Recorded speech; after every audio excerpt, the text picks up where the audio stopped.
నమస్కారం అండి. శ్రీరంగనాథున్నే తన భర్తగా పొందిన గొప్ప భక్తురాలు గోదాదేవి చరిత్ర గురించి మనం ఈ కథలో తెలుసుకుందాం. పూర్వం తమిళనాడులోని విల్లుపుత్తూరులో విష్ణుచిత్తుడు అనే గొప్ప విష్ణుభక్తుడు ఉండేవాడు. ఈ తమిళనాడులోని విల్లుపుత్తూరులోనే శ్రీకృష్ణుడు మర్రి ఆకు మీద వెలిసి తేలాడుతూ ఈ లోకాన్నంతటినీ రక్షించాడని ఒక నమ్మకం కూడా ఉంది. అందుకే ఇక్కడి ఆలయంలో ప్రధాన దైవం ఆ వెన్న దొంగ అయిన చిన్ని కృష్ణుడే. ఇక ఈ విష్ణుచిత్తుడు ప్రతిరోజు ఒక పుష్పమాలని విల్లుపుత్తూరులోని ఆ చిన్ని కృష్ణుడికి అర్పిస్తూ ఉండేవాడు. అసలు విష్ణుచిత్తుడి అసలు పేరు భట్టనాథుడు. నిరంతరం ఆయన చిత్తం శ్రీ విష్ణుమూర్తి మీదనే ఉండడంతో అతనికి విష్ణుచిత్తుడు అనే బిరుదు వచ్చింది. ఇక ఆయనను విష్ణు భక్తులైన ఆల్వార్లలో ఒకరిగా ఎంచి ఆయనకు పెరి ఆల్వార్ అనే బిరుదు ఇచ్చారు. పెరి ఆల్వార్ అంటే పెద్ద ఆల్వార్. ఇలా ఒకసారి ఈ పెరి ఆల్వార్ తులసివనంలో మొక్కల కోసం పాదులు తీస్తూ ఉండగా ఆ తులసి వనంలో ఒక పాప కనిపించింది. ఆమెను సాక్షాత్తు భగవంతుని ప్రసాదంగా భావించి ఆమెను పెంచుకోసాగాడు విష్ణుచిత్తుడు.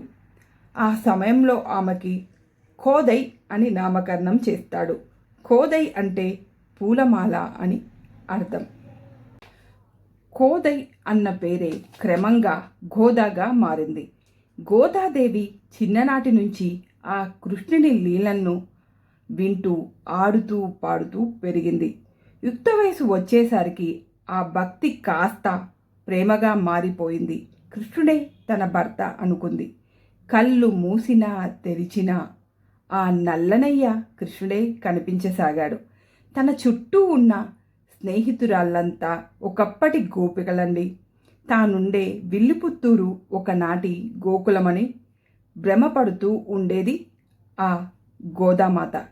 అంతేకాదు తన తండ్రి విష్ణుచిత్తుడు రోజు ఆ భగవంతుని కోసం సమర్పించే పూలమాలను ముందు తానే ధరించి తనలో ఆ చిన్ని కృష్ణుడిని చూసుకొని మురిసిపోతూ ఉండేది.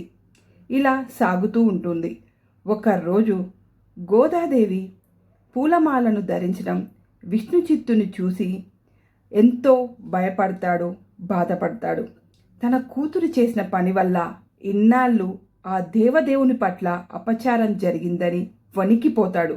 కానీ అదే రోజు ఆ విష్ణుచిత్తుడి కలలో చిన్ని కృష్ణుడు కనిపించి గోదాదేవి సాక్షాత్తు భూదేవి అవతారమని, ఆమె వేసుకున్న మాలను తాను ధరించడం వల్ల తనకు అపచారం కాదు కదా, ఆనందం కలుగుతుందని తెలియజేస్తాడు.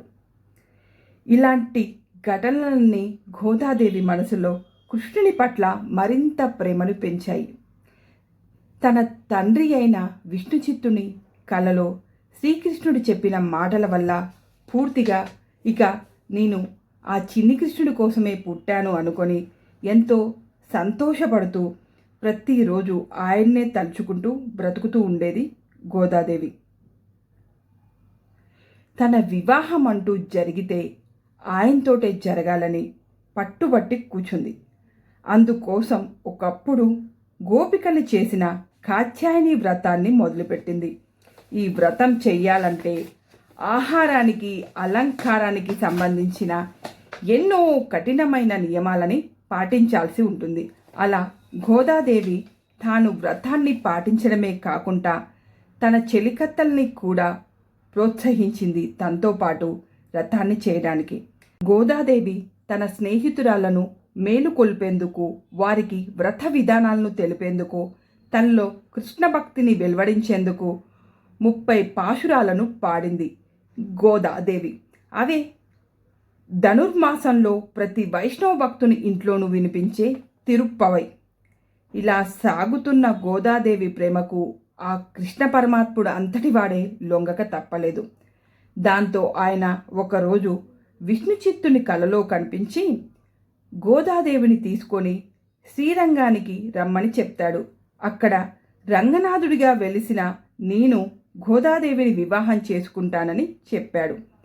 శ్రీరంగంలోని ఆలయ అర్చకులకు కూడా ఆ విషయాన్ని తెలియచేశాడు. కృష్ణుని ఆదేశాలను విన్న విష్ణుచిత్తుని సంతోషానికి అవధులు లేకుండా పోతాయి. వెంటనే గోదాదేవిని తీసుకొని విల్లుపుత్తూరులోని ప్రజలను, ఇక ఆ విష్ణుచిత్తుని బంధు బలగాన్ని అంతటినీ తీసుకొని శ్రీరంగానికి బయలుదేరుతాడు. అక్కడ వారి రాక గురించి ముందే తెలిసిన అర్చక స్వాములు వారిని ఆలయంలోకి సాదరంగా తీసుకొని వెళ్తారు. పెళ్లి కూతురిగా గర్భగుడిలోకి అడుగు పెడుతుంది గోదాదేవి. అందరూ చూస్తుండగానే ఆ రంగనాథుల్లోకి ఐక్యమైపోతుంది గోదామాత. ఇలా రంగనాథున్నే తన భర్తగా పొందుతుంది గోదాదేవి. ఇదంతా మకర సంక్రాంతి రోజు ముందు భోగి రోజు జరుగుతుంది. అందుకే ప్రతి వైష్ణవాలయంలో భోగి నాడు గోదా కళ్యాణం జరుగుతూ ఉంటుంది. ఇదంతా అనాదిగా జరుగుతూ వస్తున్న ఆచారం. స్వచ్ఛమైన భక్తితోటి కేవలం ఆ చిన్ని కృష్ణుడిని మాత్రమే తన భర్త అనుకుంటూ ఇంకా ఏ ఆలోచన లేకుండా భక్తితోటి ఉన్న గోదాదేవిని ఆ చిన్ని కృష్ణుడు కనికరించి తన భార్యగా స్వీకరించాడు. భక్తితో ఏదైనా సాధ్యం అనే విషయాన్ని గోదాదేవి కథ ద్వారా మనకు తెలుస్తుంది.